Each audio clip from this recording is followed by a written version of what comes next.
Hello, welcome to Chelsea's very big game that just went on in the FA Cup post-match analysis and a brilliant display from Mauricio Pochettino and his men. I mean, not so brilliant for players like not Nicolas Jackson, Raheem Sterling story, for players like Raheem Sterling and then in there. But we'll talk about the post-match analysis. We'll do the post-match analysis for you, and I'll tell you why Mauricio Pochettino coached one of the best games this season that I've seen for Chelsea Football Club. It was excellent direct play from Chelsea Football Club. My name is Fiifi-Manfred. This is Fiifi-Manfred on YouTube. If you've not subscribed to the channel, like I always do, I treat you do well. Subscribe to the channel, turn on notification. Make sure that whilst you turn on notification, you do choose all in there. Then of course, let's do all the post-match analysis. Let's talk about everything in depth on Fiifi-Manfred here on YouTube. Want to hear from you also in the comment section. Do all go back and then let us hear from you in your comments. Let's bring in some comments. Let's hear from you. Let's talk about everything that went on in the game. So, of course, it was an FA Cup quarterfinal. And then if you look at Chelsea's trajectory this season, the game largely represents everything that Chelsea have done.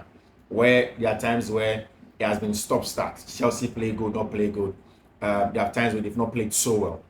Now, coming into this game, a lot of Chelsea fans were cautiously optimistic, but also some people were a little bit worried that Chelsea were not going to be able to really get the results that they had to get, because Leicester City are on top of the championship with a point adrift to second place and also have a game in hand.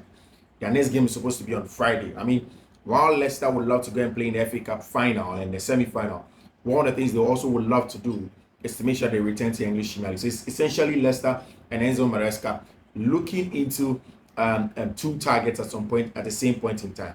Now, I think that if you look at the game in itself, it was an excellent display and tactical setup for Mauricio Pochettino. And I'll tell you why. Why this is one of the best games that Chelsea have played in a very long time. I'll do the post-match analysis, the tactical analysis for you here. So don't go nowhere. Just stick and stay. Let's have that conversation. It was a very good one. So essentially, Chelsea set up in the regular 4-2-3-1, right? And then Leicester set up also in a 4-2-3-1. So Leicester went into that game with their two centre backs, their goalkeeper, in the middle of the park, brought in Wilfred and Didi. I think that the quality of play was seen under the likes of Patson Daka that were excellent in the game. But even before that, actually, the game that Leicester played was hinged on pressing very high and wide up the field, because they knew that Chelsea would love to play out from the back, but Chelsea have one of the worst build-ups in the game.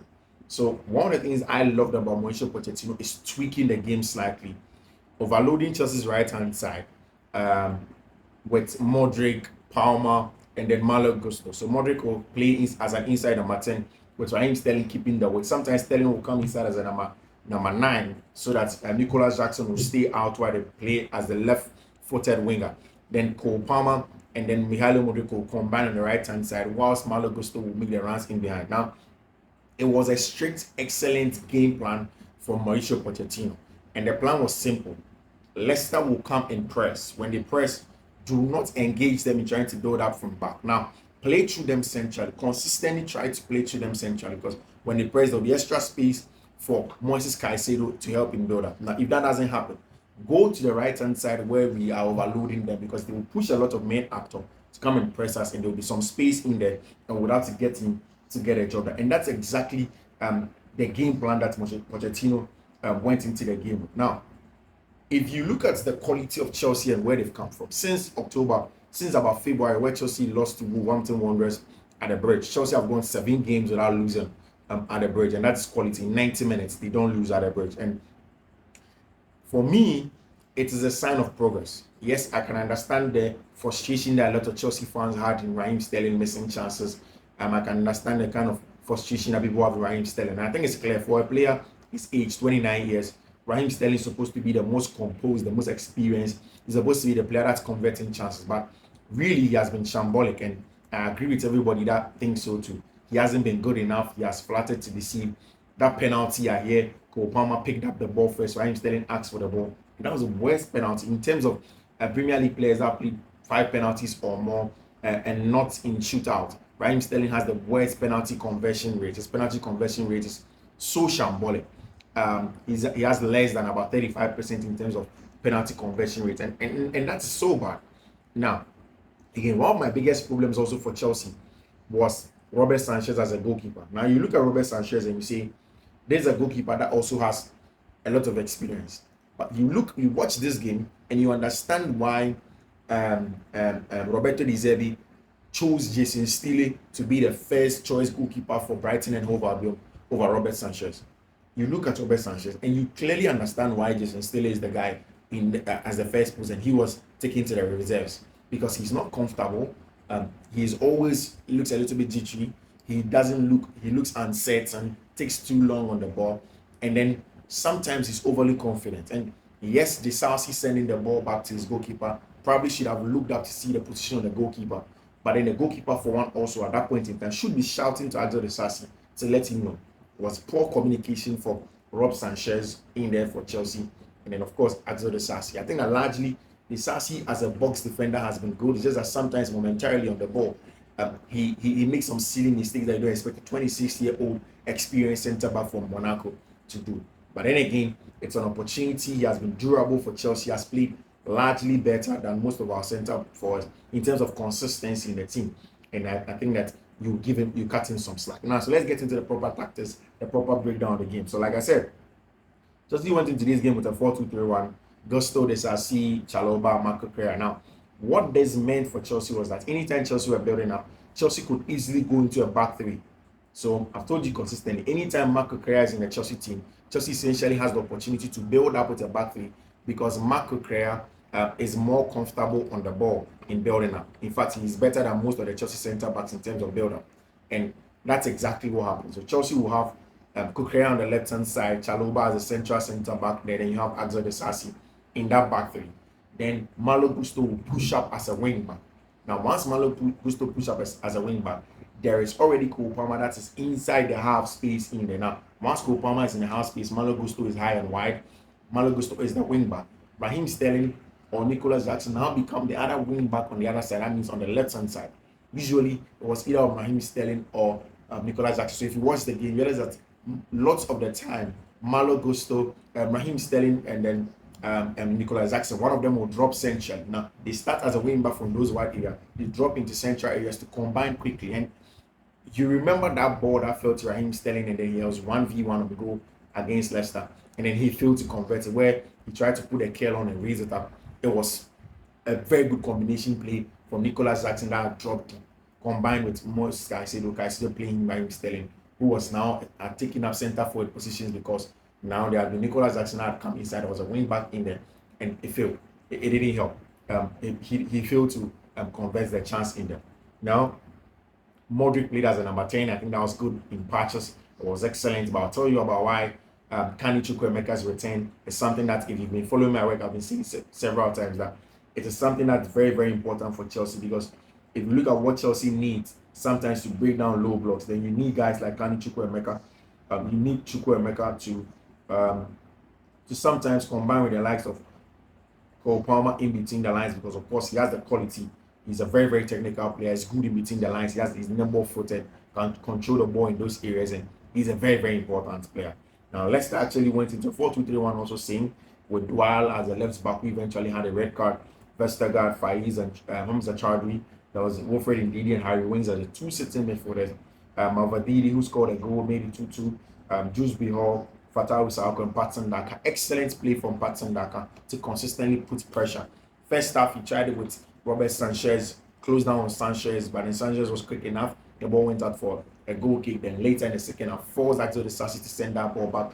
Robert Sanchez was out of his post. It ended up being 1-1, ended up being 2-1, and that is where Leicester turned the game on its head. But right after Chelsea got that penalty, then already got that second penalty that was ruled out by VAR and became a foul, Raheem Sterling's, and then the changes that came in. And see, if you are here, I've consistently always spoken about Kani Chukwuemeka, and I've said that when Chelsea began the season and it was difficult to break down low blocks, it was because the quality, the players, the technical players that you need in between the lines to break down low blocks were not there. And if you look at today, once Leicester went down by a man, they went back into a very low block.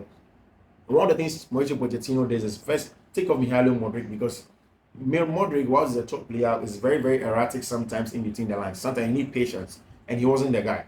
I'm sure he wanted to bank on the experience on Raheem Sterling and kept him on small for some point in time. Also, didn't want to just shank away his confidence and wanted to be a little bit patient to him. Now, once he brought on your man, Kanu Chukwuemeka, in between the lines, Chelsea were good at it. And it was clear in that goal, that combination play he had with Cole Palmer between the lines, and then found the back of the net, calmly, gently, patiently in there. And these are two inside number 10s against about 10 players around them. And that's the difference. Sometimes if you look at players like Modric, who are very good with the ball, they have players around them and they are erratic. They run into players, they run into traffic and stuff like that. But when you have players that are very technical, they are patient, they are confident of their ability, they know that they are top, they are good enough, they can turn things around. What they do is that they are patient enough, wait for those openings, combine with each other, and that's exactly what Cole Palmer and then Kanu Chukwuemeka did. And for me, I've said consistently that there is quality, especially in those two, and I want to see Romeo Lavia back into the team. And then I can make a proper assessment of what really Chelsea may or may not get from these players. And I'm excited, but I think that generally Mauricio Pochettino played an excellent game in opening up Leicester City, taking advantage of their weaknesses, making sure that he turns the game on its head, plays better, and then gets the job. Of course, Noni Madueke came on. He's a player that has shown flashes of his quality. Sometimes he doesn't really bring it to bear. Sometimes he makes a mess of it. But in a game like this, where you have Malo Gusto, I think that's also been a big deal. Both of them want to keep the weight, Malo Gusto and then Noni Madueke. But this time, it looks as if Malo Gusto kept the width. Noni Madueke came inside as an inside turning between the lines, like what Cole Palmer does when he's playing with Malo Gusto in those channels. Cut in, found those splits, and of course he's a nimble footed and found the top corner in there. So whilst it was a good play, I just think that it showed Chelsea's character over the last few months. A team that is quality, that plays on good football, but essentially they make mistakes, they throw the game away, they fail to kill off games because of the inexperience in the team, because of some of these mistakes that players do. And then you look at players like Mihailo Raheem Sterling, and you don't expect some of these things from them. But he does that, and then you expect that going forward, they get things. That Chelsea are through to the semi-final of the FA Cup. I think that's a good one. First season final of the Carabao Cup, semi-final of the FA Cup. It's a difficult journey because there are still teams like Man United who are yet to play against Liverpool, Man City in there, Coventry is also in there. But still, Chelsea will believe that they can get to the final. When they do, they want to try again to see if they can win the coveted trophy. My name is Fiifi-Manfred. Thank you very much. In about the next 30 to 45 minutes, I'm going to go on live. So enjoy.